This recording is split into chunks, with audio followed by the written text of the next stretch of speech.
Yeah, welcome to Albania. This was a very interesting day about the energy crisis in the Southern Balkans, about Macedonia, Albania, Montenegro, and of course Kosovo. These four countries were represented here at this conference of the International Investors Association. It was very interesting. I learned a lot of things. Unfortunately, the challenges are huge because mainly the European Union is not investing enough in these countries. The announced Western Balkan Initiative is not enough money for the crisis. Of course, the generation capacity must be massively increased, and that's very expensive. Of course, the transmission capacity must be massively increased, and that's very expensive. Of course, let's not forget the highways and the ports and the railways. These are major infrastructure challenges. But let's stick to energy for the moment, and what we can do. We must obviously invest massively in energy independence to get rid of Russian gas, Russian oil, Russian coal, and Russian nuclear power in Europe. And Albania and the Southern Balkans can play their part. Obviously, they cannot solve everything alone, but at least they can have enough energy production capacity for their own needs. They can be therefore economically stable. The mass immigration will be stopped, and there will be more foreign direct investment and more economic growth. And that's already by itself a contribution to European economic and political stability. That's what can be done. Additionally, obviously, these countries can then export energy. There's already a cable from Montenegro to Italy, and there is the gas pipeline from Albania towards Italy. So there is some infrastructure, and obviously the connection via Croatia and Serbia towards the Northern Balkan and to Greece as well. But everything is still, massively underdeveloped here. And that's a major problem, and the EU is simply not doing enough. I call a loan for Albania, it needs 6 billion, and for Montenegro, about 6 billion, I would estimate. The geography is very complicated there.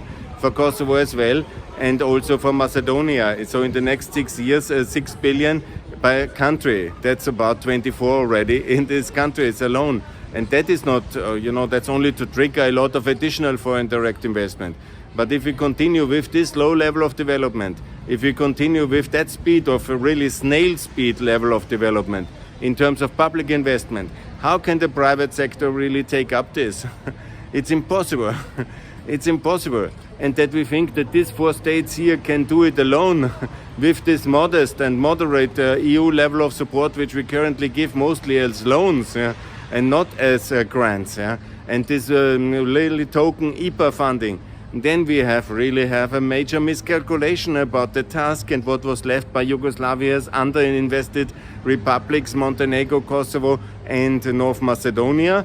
And of course Albania under Enver Hoxha. It was left a completely disaster, and 30 years of chaotic transition, and let's say the last 15 years a bit more organized European accession process and reconstruction process have left the countries in a condition which now at the war we face the terrible situation that we have a lot of needs, of course, in Ukraine, but we cannot somehow keep everything like it is. Of course, it is much better to reform these countries inside the European Union, and that's why I call for the three NATO allies to be in the European Union. That's why I call for a major new port in, of course, north of Torres, or maybe in Leisure. We have to find the best location. That's why I call for a railway connection from Croatia to Montenegro to Albania to Greece. That's why I call for a railway connection from Albania to Kosovo to Serbia. That's why I call for highways in all directions. That's why I call for 400 kV energy lines in all directions. That's why I call also for all these big taboo topics. Because similar like in Austria with our nuclear taboo, here in Albania we have a taboo at the Vosa River, the southern Albanian river. Of course it needs to protect it as a natural habitat, but not in its original 19th century form in which it is still today.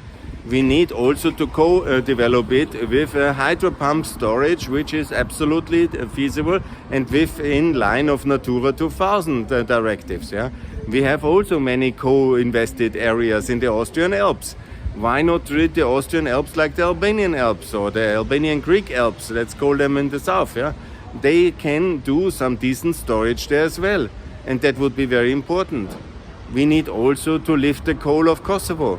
We cannot just continue like it was before the war. The coal is there. The coal has to be lifted. We need a coal power plant for the base load of the whole region. Actually, it would be better to have two. Now A and B, the first one from Yugoslavian times from the 50s and 60s, are going to be renovated, but that's not good enough. We need to definitely also have a C and D block. And then, that can be done by the state-owned company with the help of EU funding. But no, we don't like coal. Yes, we don't like coal, but we like Russian coal or what?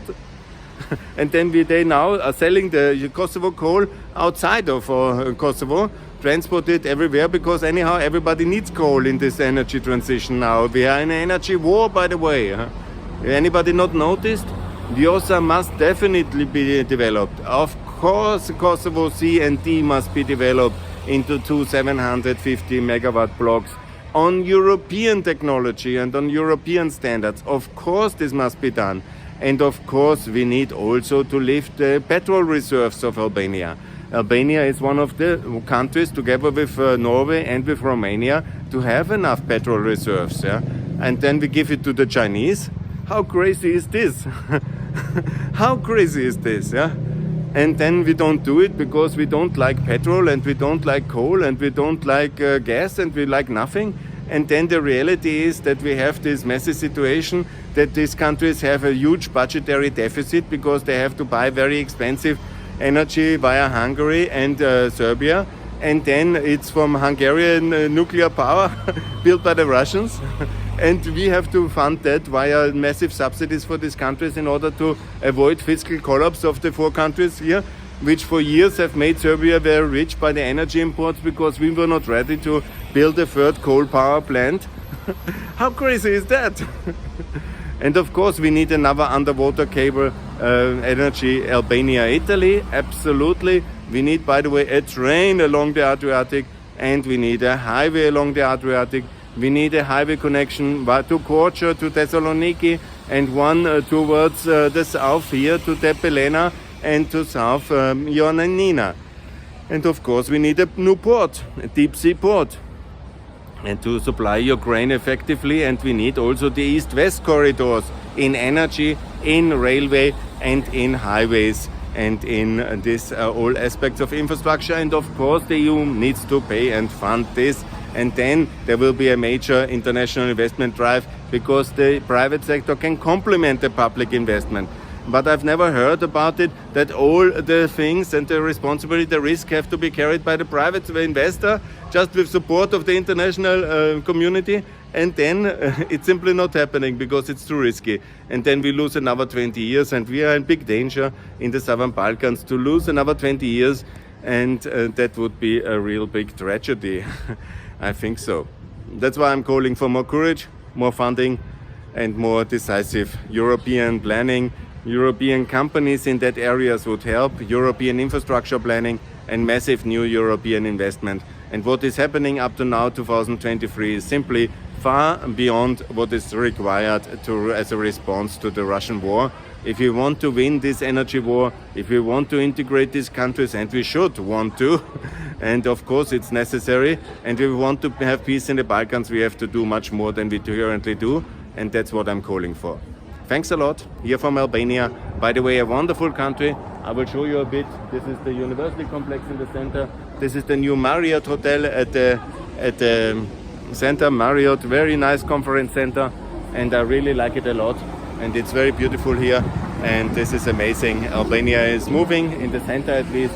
This is very good progress, and I'm calling for much more of it.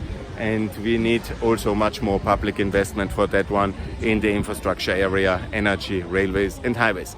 Thanks a lot. More to come from Pax Europiana the coming days here from Tirana. Bye.